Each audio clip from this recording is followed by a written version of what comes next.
오늘 말씀에서 예수님께서는 우리에게 제자가 되라 말씀하고 계십니다. 제자는 누구일까요? 이제 많은 교회들이 제자 훈련 프로그램들을 진행하고 있습니다. 새벽 예배에 참석해야 하고, 큐티는 몇 번을 해야 되고, 또 신앙의 특강을 들어야 되고, 어떤 책을 읽어서 독후감을 제출해야 되고, 수많은 조건들을 만들어 놓지요. 이 조건들을 다 지키면 제자가 되는 것일까요?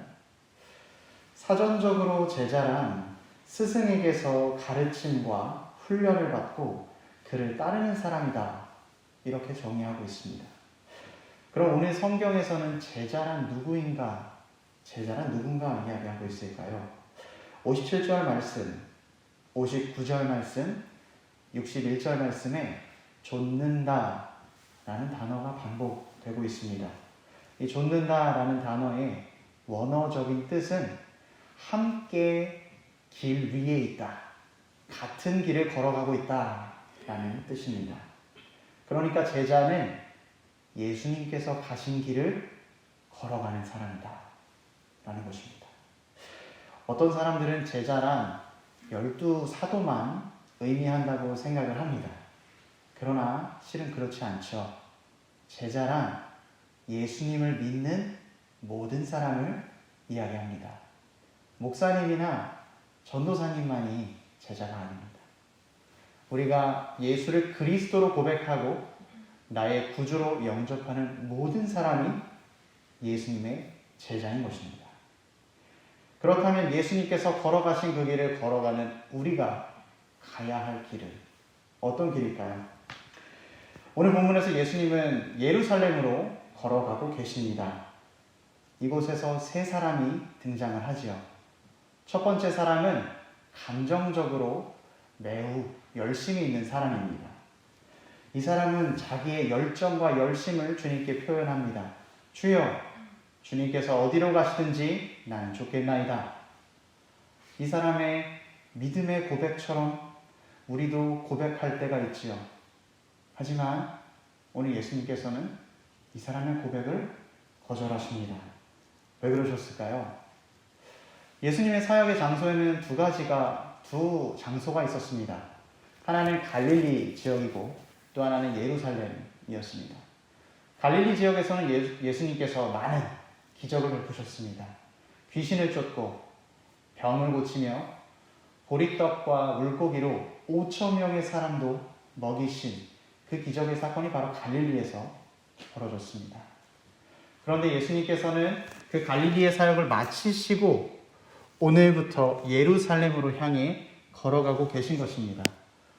예루살렘으로 가게 됐을 때 예수님께서는 고난과 죽음의 길을 갈 것이다, 내가 죽을 것이다 아셨지만 그 길을 걸어간 것입니다. 그런데 주변의 사람들은 이 사실을 전혀 알지 못했어요. 예수님께서 귀신도 내쫓고 많은 사람들을 먹이기도 하니까 이제 예루살렘으로 가서 그 예루살렘에서 예수님의 기적이 나타나면 이제 우리가 로마에서 해방되겠구나 기대하고 예수님을 쫓아가려고 했습니다. 오늘 첫 번째 사람이 바로 그러한 사람이었습니다. 오늘 본문의 병행 구절인 마태복음은 이 사람이 서기관이라고 말하고 있습니다. 한 서기관이 나와 예수께 말씀하되 선생님이여 어디로 가시든지 나는 좋겠나이다. 오늘 이 서기관은 예수님을 주님으로 고백하지 않고 선생님이여 라고 고백합니다. 자기가 알고 있는 지식에 더 많은 지식을 줄 수 있는 사람, 내가 알고 있는 것보다 더 뛰어난 무언가를 나에게 채워줄 수 있는 사람이라고 예수님을 생각하며 예수님을 쫓겠다고 한 것입니다.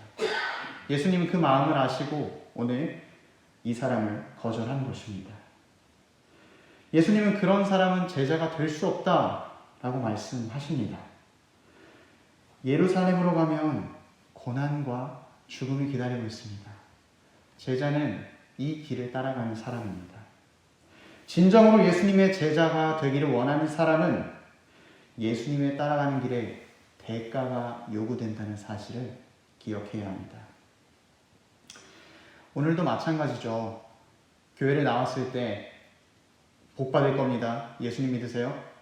예수님 믿으면 행복해집니다 라고 얘기를 들어서 교회에 나왔는데 사실은 고난이 있습니다 라고 이야기를 하니 얼마나 속은 느낌이 들고 또 놀라기도 하겠습니까? 또 신앙생활이 그렇게 만만하지가 않죠. 믿음 생활 잘해야지라고 하는데 어떤 다른 문제가 생겼을 때에도 믿음 생활을 더 많이 해야 되고 우리가 섬기는 것, 헌신하는 것, 많은 것들이 요구가 됩니다. 실제로 우리가 지금 걸어가고 있는 이 길은 만만치 않은 길이죠.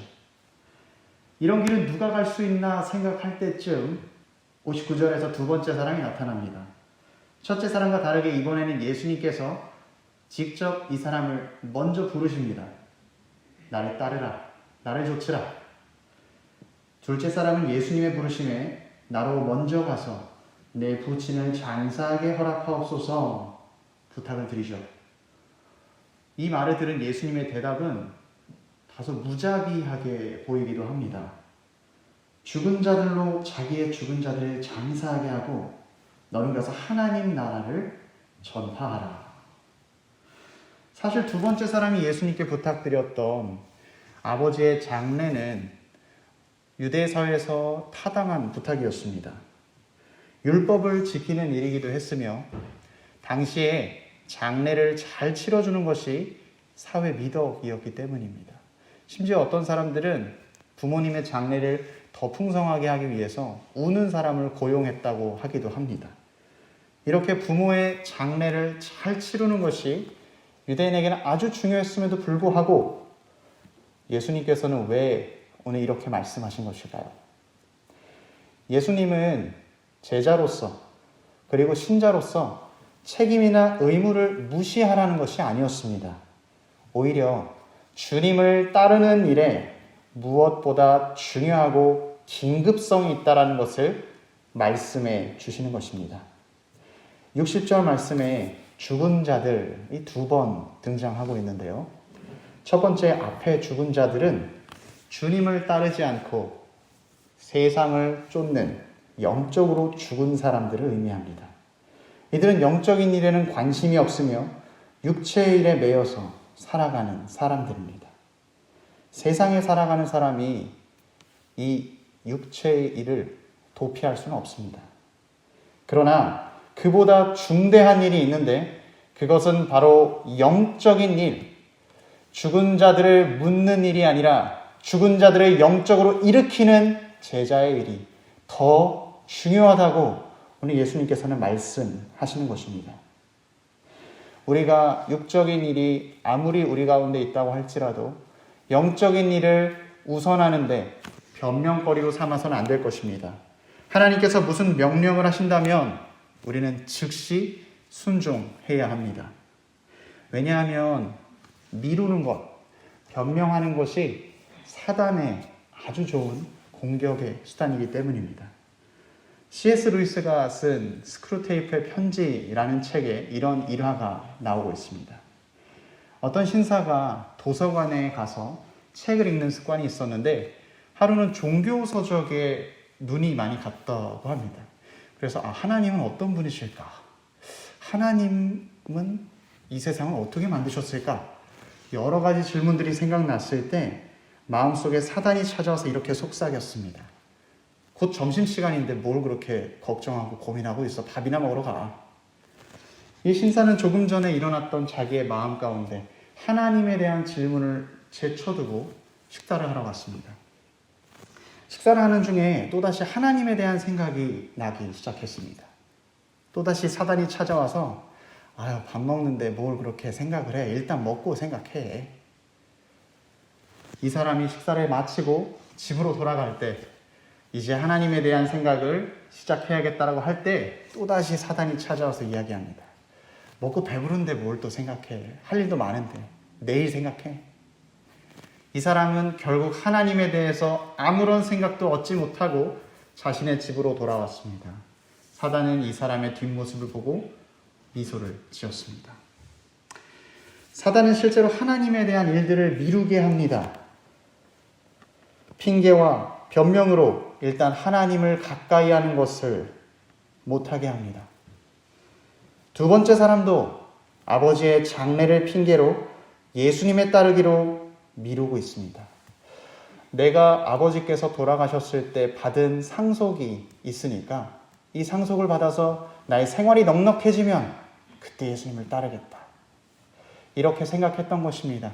하지만 아버지가 돌아가셔서 장례를 치르고 난다면 예수님께서는 이미 십자가를 지시고 돌아간 후였을 것입니다. 심지어 상속을 받았다면 따라갈 수 있었을까요? 또 다른 변명, 또 다른 핑계가 그를 따라가지 못하게 변명하게 했을 것입니다. 우리는 주님께서 심중에 감동을 주실 때 즉시 순종해야 하는 것입니다. 우리의 건강이 허락지 않아서, 귀가 잘 들리지 않아서 말씀이 들리지 않고, 눈이 잘 보이지 않아서 성경 말씀이 보이지 않는 때 후회해도 늦었습니다. 지금 말씀을 읽고 지금 주의 말씀을 들어야 하는 것입니다. 둘째 사람도 지나가고 마지막 셋째 사람이 나타났죠. 그는 그리스도를 따를 각오가 되어 있었습니다. 그러나 그는 조건을 덧붙입니다. 가족에게 작별 인사를 할 수 있게 해달라는 것이었습니다. 가정을 소중히 돌보는 것 중요한 일이죠.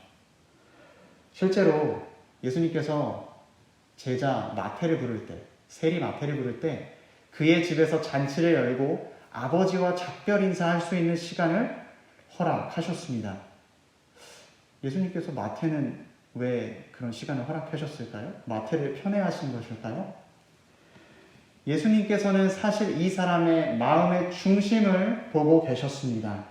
61절에서 내가 주를 따르겠나 마이다마는, 그리고 먼저라는 표현으로 보아 예수님을 따르겠다라고 주장하고 있지만 그는 이미 자기의 어떤 업무, 자기의 우선순위를 더 중시하고 있었습니다. 예수님을 따르는 것보다 내가 지금 해야 할 일을 우선하고 있었던 것입니다. 그는 두 마음을 품고 있었습니다. 그 마음을 보신 주님께서는 두 마음을 품은 자는 하나님 나라에 합당하지 않다 말씀하신 것이죠. 우리의 신앙에는 중간이 없습니다, 여러분. 예수 그리스도를 바라보고 예수 그리스도를 따라가는 것 외에 다른 어떤 것을 바라볼 수는 없습니다. 우리가 제자라면, 그리고 우리가 제자이기 때문에 예수 그리스도를 유일하고 합당한 목표로 삼아서 그에게 달려가고 그가 가신 길을 걸어가야 하는 것입니다. 혹시 경마를 보신 적이 있으세요? 경마를 보면 말들이 어떤 장치를 이렇게 딱 하고 달려갑니다. 차 안대라고 하는데, 말들의 특성상 잘 놀라기도 하고 옆이나 뒤를 봤을 때 빠르게 앞으로 나아갈 수 없기 때문에 이 말들에게 차 안대라는 걸 이렇게 씌웁니다. 그럼 말들이 앞만 보고 달려나갈 수 있겠죠. 제자된 우리가 이 차 안대를 낀 말과 같은 사람입니다. 예수님께서는 그래서 오늘 계속해서 쟁기를 잡고 앞을 바라보아야 한다 말씀하셨습니다. 손에 쟁기를 잡고 뒤를 돌아보면, 제가 농사일을 해보지 않아서 정확하게는 경험은 없지만 뒤를 돌아보는 횟수만큼, 뒤를 돌아보는 시간만큼 고랑은 곧게 가지 못합니다. 앞으로 나가지 못합니다. 그래서 쟁기질을 하는 사람은 앞을 똑바로 보고 나아가야 하는 것입니다. 예수님을 믿고 따르는 제자는 자신의 과거의 영광에 휩싸이는 사람이 아니고 자신의 과거의 상처에 머물러 있는 사람도 아닙니다. 오직 예수 그리스도를 향해, 표대를 향하여 그리스도 예수 안에서 하나님이 위에서 부르신 부름의 상을 향해 달려나가는 사람들입니다. 오늘 세 사람은 각기 이유로 예수님을 따르지 못했습니다. 실제로 예수님이 가시는 이 길은 굉장히 어려운 길이었습니다. 그런데 예수님께서는 이 어려운 길을, 모든 것을 버리고 모든 것을 잃어야 하는 이 길을 왜 가셨을까요? 그리고 우리에게는 이 길을 왜 가라고 하실까요? 예수님께서는 우리를 살리기 위해, 죽은 우리를 살리기 위해 이 길을 가셨고 우리에게도 이 길을 가라고 말씀하고 계십니다. 사랑하는 자녀가 죽어가는 것을 보며 가만히 있을 부모가 어디 있습니까?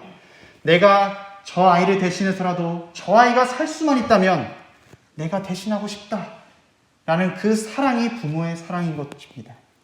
예수님께서는 그 사랑의 마음으로 오늘 이 십자가의 길을 걸어갔던 것입니다. 그래서 이 길은 사실 고난의 길이 아니라 사랑의 길입니다. 주의 제자는 그 무엇보다 예수 그리스도를 사랑하는 사람입니다. 사랑하기 때문에 참고, 사랑하기 때문에 변명하지 않으며, 사랑하기 때문에 예수 그리스도를 가장 우선하는 사람입니다. 예수님을 따랐었던 제자들은 어떠했습니까? 세베대의 아들 야고보와 요한은 자신의 그물과 배와 아버지를 버리고 쫓았습니다. 그들이 버렸기 때문에 제자가 아닙니다. 그들이 예수 그리스도를 사랑했기 때문에 제자인 것입니다. 예수 그리스도를 사랑했기 때문에 버릴 수가 있었던 것입니다. 배를 버리는 것 훌륭하지요. 하지만 그것보다 더 훌륭한 것이 바로 예수 그리스도를 사랑하는 것입니다. 사랑에는 놀라운 힘이 있습니다. 그 사랑의 힘으로 우리가 십자가의 길을 걸어갈 때 십자가의 길은 더 이상 고난의 길이 아니라 주의 생명의 길, 우리를 살리는 길이 되는 줄 믿습니다. 말씀을 마치겠습니다. 제자는 주를 사랑하는 사람입니다. 주를 사랑하기 때문에 주가 세우신 교회를 사랑하고 주를 사랑하기 때문에 주님께서 나에게 붙여주신 가정을 사랑하며 주를 사랑하기 때문에 내 주변의 이웃을 섬기는 사랑의 사람입니다. 그래서 제자는 그 사랑으로 오늘 예수님께서 걸어가셨던 십자가의 길을 걸어갈 수가 있습니다. 예수 그리스도께서 먼저 가셨으며 예수 그리스도께서 사랑으로 우리를 넉넉히 이기게 하신다고 약속해 주셨습니다. 또한 제자는 이 길을 걸어가야만 합니다. 우리가 제자이기 때문에 우리가 죽었던 자에서 생명이 있는 자들로 다시 태어났기 때문에 우리는 주의 사랑으로 이 길을 걸어가야 합니다. 사랑하는 성도 여러분, 제자는 예수님을 사랑하는 사람입니다. 주님을 사랑함으로 주의 진정한 제자 되는 저와 여러분 되기를 소망합니다. 같이 기도하겠습니다.